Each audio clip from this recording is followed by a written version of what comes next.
numéro 4, la partie 1 qui va couvrir les centres de gravité. La deuxième partie va couvrir les moments d'inertie. Alors, avant de commencer, on va faire un rappel très rapide sur les étapes qu'on va suivre pour calculer les centres de gravité. Alors, ils sont montrés ici, 1, 2 et 3. Alors, la première étape, c'est de choisir un point de référence. Et on avait vu en classe que le choix de ce point de référence, il est arbitraire. Mais, il y a certains cas où un choix judicieux du point 0, 0 va simplifier le calcul. Alors, on va voir quelques exemples sur ça. Deuxième étape, c'est on va calculer le CG, le centre de gravité de chaque élément. Et on va trouver les coordonnées par rapport au point de référence. Alors, pour les éléments simples, par exemple, un rectangle, c'est très facile. Mais si vous avez d'autres types de formes, vous pouvez aller à la fin de nos notes de cours.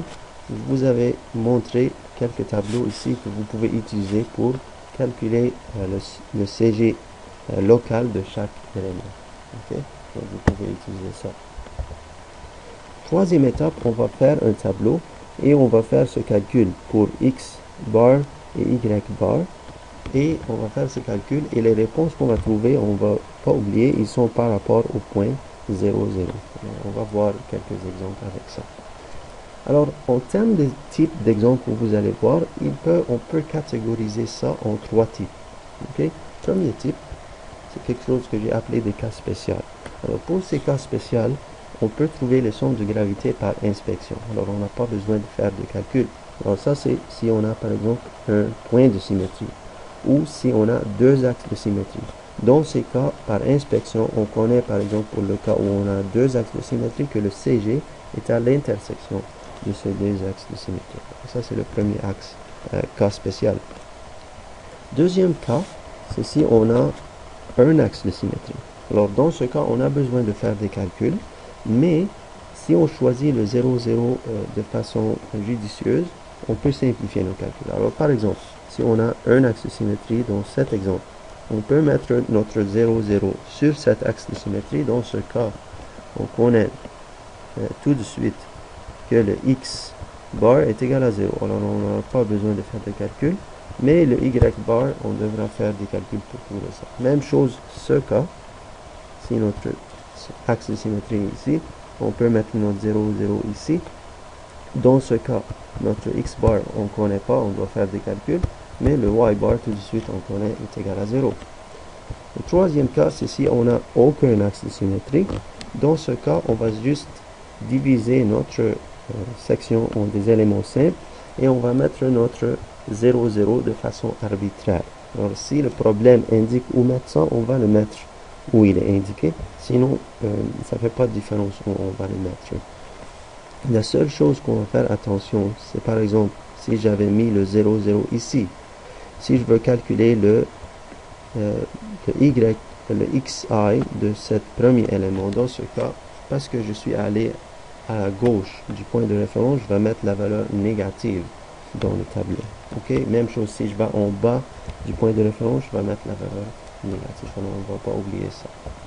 Ok, alors, comme mentionné en classe, avant de faire l'exemple qui est dans votre TD Web, je vais faire quelques exemples que j'avais pas fait en classe. Alors, on va aller dans nos exemples de notre cours. 4.1 exemple. Alors, j'avais fait cet exemple en classe, mais ça c'est juste très rapidement.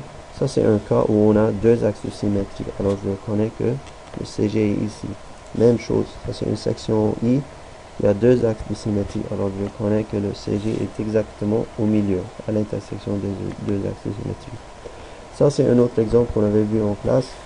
Il y a un axe de symétrie. Alors, on avait vu, si on met notre 0, 0 ici, on peut trouver les coordonnées de l'axe de symétrie. Et on avait vu plusieurs options pour faire ce problème. Vous pouvez revoir les exemples qu'on avait fait en classe. Ce que je vais faire, c'est l'exemple 3. Alors, ça, c'est un autre exemple où on a un seul axe de symétrie qui est exactement ici. Et au centre de la section, on a un axe de symétrie. Alors, ce que je vais faire, je vais mettre mon 0, 0 ici, sur cet axe de symétrie. Et ensuite, ça c'est mon étape 1. L'étape 2, il va calculer le CGI, le centre de gravité I de chaque élément. Donc, je vais diviser ça, par exemple, ici, en 3 éléments simples, 3 rectangles, et je vais calculer l'aire et le yi de chaque élément. Et ensuite, je vais faire ce produit yi multiplié par l'aire. Alors, par exemple, si j'examine l'élément 1, ça c'est mon point 0, 0.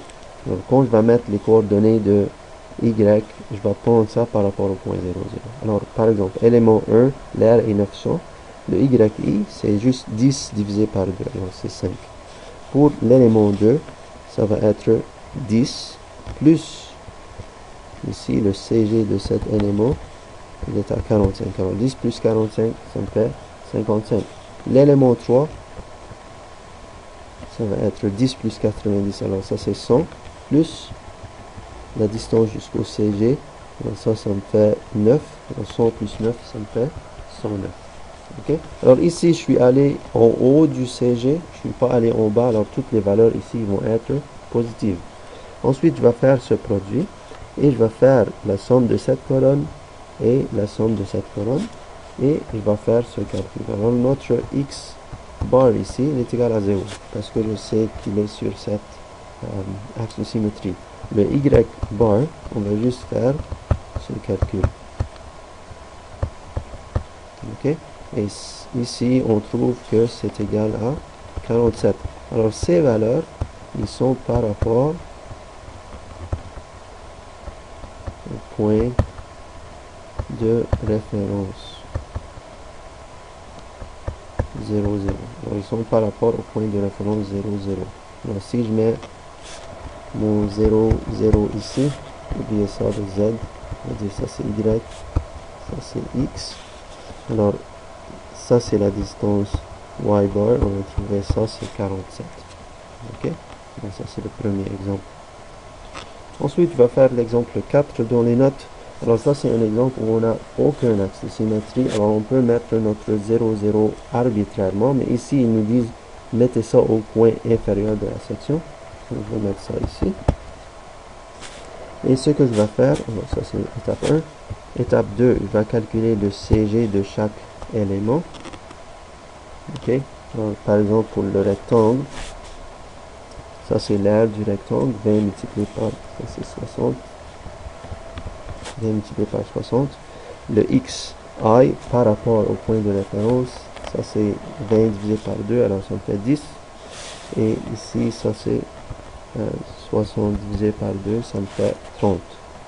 Ensuite, je vais faire ce produit x multiplié par l'aire et ce produit y multiplié par l'aire.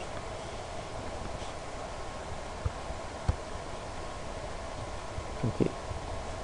Ensuite, pour l'élément 2, l'élément 2 ici, alors, on va calculer l'aire. Alors, ça c'est juste 1 demi multiplié par 30 multiplié par 36. Alors, ça c'est 30 multiplié par 36, c'est un triangle, alors je multiplie par 1 demi. Ensuite, je vais calculer les x et les y. J'oublie pas, ça c'est par rapport à 0, 0. Alors, ça c'est mon 0, 0. Alors, par exemple, pour le x, alors ici, ça c'est un triangle. Si vous avez oublié c'est quoi les coordonnées du CG d'un triangle, si ça c'est B, et ça c'est H. Ok, les coordonnées ici, ça c'est juste B sur 3, et ça c'est juste H sur 3. Et si vous avez oublié, vous pouvez aller dans les tableaux que j'avais mentionnés. Alors si j'examine ici le xi, comment ils ont obtenu le 30? Alors ça c'est juste 20, ok, plus le B sur 3, alors 30 sur 3, donc ça me fait 30. Pour le yi, ça c'est juste 24, ok, plus le 36 divisé par 3, alors ça me fait 36. Ça c'est comment je trouve ça. Ensuite je vais faire ces deux produits et je vais prendre ça, je vais prendre la somme. Même chose ici, je vais trouver la somme et ici je vais trouver la somme. Ensuite je vais faire ce calcul. Alors x multiplié par r divisé par la somme des r, je trouve 16.2 et le y je trouve 31.9. alors ça c'est par rapport au point 0, 0. Ok, alors je trouve Donc, si je dessine ça,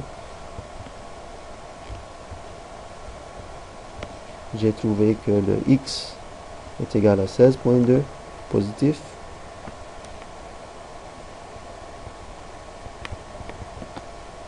Cette valeur est de 16.2. Et ici, pour le y, j'ai trouvé, c'est égal à 31.9.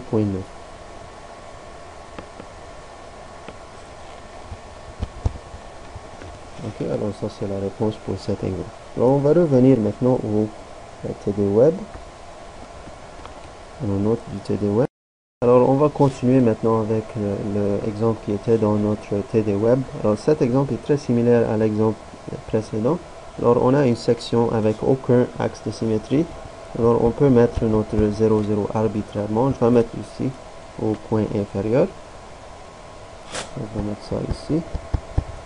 L'autre chose, c'est ici, on a plusieurs éléments. Alors ce qu'on va faire, on va diviser ça en des éléments simples. Alors je peux dire A1, 2, 3 et 4. Et ensuite, je vais enlever les éléments A5 et A6. Alors le calcul est le même. La seule chose, c'est quand je vais faire les éléments A5 et A6 dans le tableau, les aires, je vais mettre ça négatif pour ces aires que je vais enlever. L'autre point, c'est ici, vous voyez des triangles, des demi-cercles, des cercles. Alors, j'ai mis les valeurs ici. Mais si vous ne connaissez pas c'est quoi ces valeurs, vous pouvez voir dans les tableaux. Donc, il y a des tableaux à la fin de la leçon 4.1, ça c'est où j'ai pris toutes ces informations. Alors on va commencer. Alors l'aire 1, on va calculer l'aire de chaque élément. Alors ici j'ai pour l'aire 1, j'ai 120 multiplié par 240. Pour l'aire 2, j'ai 1 demi 60 multiplié par 80, l'aire 3, l'aire 4, l'aire 5, maintenant j'ai moins 80 multiplié par 80, l'aire 6, on a juste fait une correction ici, ça c'est pi divisé par 80 multiplié par 80 carré divisé par 4, n'oubliez pas le divisé par 4 parce que j'ai utilisé le diamètre ici. Ensuite, je vais calculer le xi et le yi par rapport à ce point 0, 0. Alors, par exemple, pour l'aire 1, ça va simplement être 240 divisé par 2, alors ça me fait 120. Et le yi, ça c'est juste 120 divisé par 2, alors ça me fait 60.